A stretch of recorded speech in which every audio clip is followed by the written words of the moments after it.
What's going on there, guys? Welcome back to another episode of the Craftavore Tastes, and today we are digging into another SoCal beer, courtesy of my man Bud from Beachwood Brewing. This is 28 Haze Later. So obviously New England style IPA. Clearly I'm in a movie reference beer name kick recently. Obviously 28 Days Later, the very famous zombie film from early 2000s, 2002, somewhere around there. Anyway, so 28 Haze Later is a New England style IPA coming in at 6.8% ABV. Malt on this guy is actually Pearl and Flaked Oats, and then the hops are Mosaic, Citra, and Galaxy. As always, Bud sends super fresh cans. This guy, just canned literally about less than a month ago, about 3 weeks or so. Super excited to dive into this guy, so let's go through the drill, man. Let's get this beer into a glass, take a look at the appearance, get the aroma, taste it, and then, of course, we're going to rate it. All right, so first beer I've ever had from Beachwood. Bud talks about them a lot. They are out of, and I'm sorry I forgot to mention that, Huntington Beach, California. So local brewery for Bud that he talks about a lot, and wanted to send this across with some additional things that I shall be reviewing shortly, but did want to dig into this because, again, never had a beer from Beachwood. All right, so pour that guy into the, whoa, yeah, that's freaking hazy, man. I love, like I already obviously taking a look at the aroma, the appearance already. Love New England beers, New England hazy IPAs that look like that. That just super, my lord, is this glass filthy? Like, wow. I literally cleaned it 15 minutes ago. That's really weird. Anyway, so as I was saying, I love New England style IPAs that have that super straw pale like color. I don't particularly know why I do. I just happen to really kind of dig that kind of lighter kind of New England style. So this beer is kind of interesting. Just kind of poured it out. It dissipated really quickly. Assuming obviously that's because of the what I gather is a pretty heavy addition of flaked oats, because that had basically dissipated into nothing.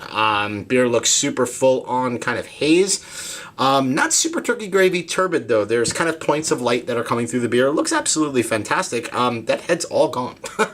So yeah, beer obviously looks as it should. Let's go ahead and dive our nose into it and get an aroma. Oh man, love that. Oh man, so super fresh kind of citrus coming out of the nose. For me, predominant nose of grapefruit and pineapple, with a slight bit of kind of mango going on there as well, but I get a lot of grapefruit going on there. Yeah, and so a grapefruit perspective, like New England style kind of grapefruit, right? Because like obviously you get grapefruit out of a tremendous amount of kind of West Coast style kind of IPAs. It's not like that. It's like a freaking juicy grapefruit mixed in with a bit of kind of pineapple and kind of like mango going on. So it's definitely citrus and tropical fruits kind of forward. Smells freaking great though, man. Wow. Oh, and obviously the beer is sitting at about 6.8% ABV, so kind of right in that wheelhouse that I'm digging these days. Looks absolutely fantastic. Bud, as always, thank you, sir. I really appreciate it. Cheers.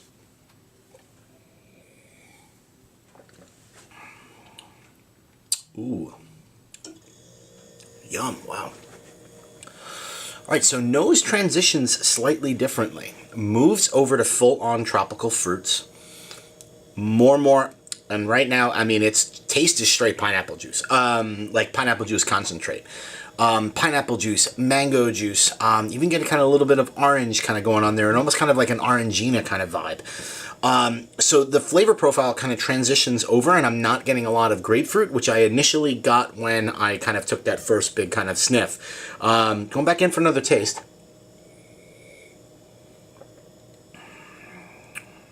Mouthfeel on this beer is interesting. So oftentimes I'm learning a little bit more to pick up on water treatment. Sometimes beers will have just like kind of like a bit of salinity kind of going on, a little minerality, just obviously from the water treatment and the minerals that are added kind of back in, and the elements that are added back in to kind of create that, perfect kind of water profile for New England style IPAs. I have a feeling Beachwood does that because, yeah, there is a gentleness and a softness and a slight minerality to this beer from a mouthfeel perspective that I'm picking up on it pretty clearly. It's always been a little bit hard for me to get water profile simply based on the fact that a lot of the beers that I've always drank, obviously, from the New England style come from the breweries who kind of invented the style, right? Like in New England. And so to me, it was just the way that those were supposed to taste. And so when I have a New England style IPA from a brewery, not on the East Coast, I'm beginning to kind of pick up a little bit more of that water treatment. And I think I got it right here. It just has a very distinct mouthfeel to it that I absolutely love, man. Like, it's really, really super soft. One last sip. My God. A little passion fruit, too. That's a freaking crusher, dude. Let's go ahead and give this guy a rating, man. So, Beachwood's 28 Haze Later New England Style IPA. Coming in at 6.8% ABV, brewed with Mosaic, Citra, and Galaxy. Yeah. That is a straight up...